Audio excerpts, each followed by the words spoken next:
I'm laughing because I'm not gonna hold you guys. I'm still thinking about how Enkidu just crashed out. Like, what was good with bro? Well, let's talk about it. Like the video, subscribe, and hit the bell down so the Ghost of the 13-month series doesn't get you, and you can stay notified. Let me know what you guys thought about the chapter. In general, I thought it was solid. I think it was my least favorite out of the flashbacks so far with like trauma and what's going on. Don't think it was bad. Just comparatively, the one that I've liked the least in for the time being. Now, Enkidu, let's focus on him for the time being. I want to make something very clear though. I don't think SIU did a bad job in any capacity at showcasing his like ever increasing negative emotions from the standpoint like I want to be Trauma Ray's true friend. I don't belong in that room, and he sees the way that he talks with reverence, authority, and respect when referencing other family heads. His sorry, that's my phone. His ever growing disdain with Ameuz. I call her Ame. I don't know how to say her name, but you know, Trauma Ray's the woman that Trauma Ray really likes. Then like you could see that he was like increasing his like I don't like her, I don't mess with her, like you see what I'm saying, and it all made sense. It was a good build up. I don't know that I saw it playing out in just like an unhinged multiple stabbing from the back the way that it did. I don't know what you guys think. Some people believe Trauma Ray let it happen and then he regretted it and then was like, I'm blaming you for it. Some people like me, I think Trauma Ray was in shock. Him essentially being rejected at a party that he's throwing to propose to the woman that he loves, her leaving without saying goodbye, him pulling up on her and her being like, I'm not staying, bro, I'm leaving. And then the shock of Enkidu just doing that, crashing out and just stabbing her so many times in the back, which was insane. I think he was in shock. If you don't know this, a lot of times when something extremely traumatic or random and it's really like bad happens, some people, their body and mind and emotional state need a second to process what happened. I'm talking like, I'm gonna give you like a crazy example from the standpoint of like, I'm not nothing crazy like detailed, but like I'm coming home, my entire family's in the house, and a plane just crashes and blows up, and all the people on the plane and my family are gone. I might just be like I haven't even registered what's going on. I haven't had a thought process, emotional process about it. And then it's like, oh my God. I think Trauma Ray legitimately was in shock. Some people think he controlled Enkidu with his anima ability, and some people think he did do that, but it wasn't on purpose. He was in such a state of emotional disarray that he subconsciously made Enkidu do that. I don't know where you guys fall in that. Let me know in the comment section below. I think it's a great discussion to have. I think it's very, very, very interesting theories and prognostication on your guys' part, because I didn't even think about the control thing. Because for me, I'm like, he's jello, he's jelly, he's flubber. Like, is he even an animal? Or is it because he took over Enkidu and Enkidu has these horns? Is he like part bull or something? Because I know in the old blog post it said that Trauma Ray could control anybody pretty much, even humans.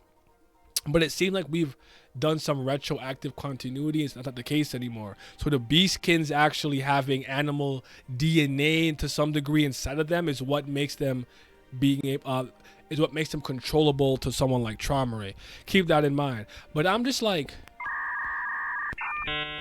from the content of the story, right? I logically understand how or why this happened, and I guess I don't accept it. I think it's a completely irrational action to take. But like, I suppose human beings and creatures, we're not rational, we're not sensible, we do a lot of dumb things. Your Honor, I did it in a fit of rage, when it's like somebody, you know, committed murder, but it was like a kind of a random act because they were so angry they saw red. But I just look at the Enkidu's side. It's like, what the hell is wrong with you? Why did you do all this? Why did you crash out so badly? Why did you just do that? I don't know. I want your guys' opinion on it. Is anybody as shocked as me? I also want to add this. I'm taking the wait and see approach. I'm cautiously optimistic. I don't think it was a bad way for Ame to go out, assuming she's actually like, rest in peacing, so to speak. Assuming she's actually gone. it's not the way that I saw it happening. I thought that Enkidu might try to control her, and then she died because for some reason, and that's how we learned he could only control males. Or I was hoping maybe they were going to let Ame get to wherever V and Arlene was, and then maybe Traumare would pull up, or Enkidu would spend some time with V and Arlene and be like, I kind of get why Ame likes it, and then he becomes a little conflicted, but then ends up, I don't know. I'm not entirely sure what I was expecting. It wasn't like this, not so quickly, but I want to make it clear that like his ability to just snap and do that, I think he was building to that. Maybe personally I needed a bit more or something a bit more intense, but dude bugged out, bro. I don't know what to say, man. He weird as hell, bro. I like Enkidu less and less the more I learn about him. Not from the standpoint he's a bad character, he's not written well. Just me personally, I don't like him. I think he had a lot of intrigue and importance to some degree prior to like.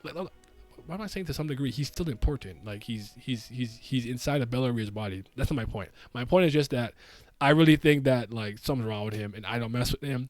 Same with Traumare. Traumare is getting a lot of great characterization, by the way. So let's not get that twisted. But I just don't fool with him. That's all.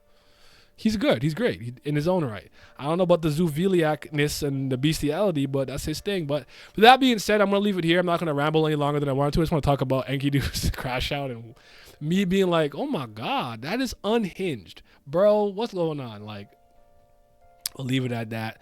I'm like a 7.5 out of 10 for the chapter this week. Let me know what you guys thought about it in the comment section below. Have yourself a mighty fine day. Sorry I couldn't really edit this. I went back into the workplace today and I'm tired. Y'all be safe. Patreon gang, appreciate you guys as always for helping me out. Trust me, it means a lot. Shout out to the CBLs. That's the certified BAM lovers, LaBam James. But a bigger shout out to the Priest of Fire. That's real Brilith gang. Are they the real CBLs? They just might be. But a huge, enormous shout out to the 5th Zen Gods. Shout out to Zyler Scotty, Zodiac Nemiko, Wolf General, Urek Mazzino, Tino Brown, Tau, Sly, Simi, Scobe, S, Rox G, Revenant, Naz Riley, Lucky Roo, Lopobia Blaze, Lazy Dragon, Katan, Johnny Rogers, Jay, Huey, Fairs, Childish Nujabes, and Big Abdel. Your support is greatly appreciated. Ayo, today I had a slice of a leaf. We eating good.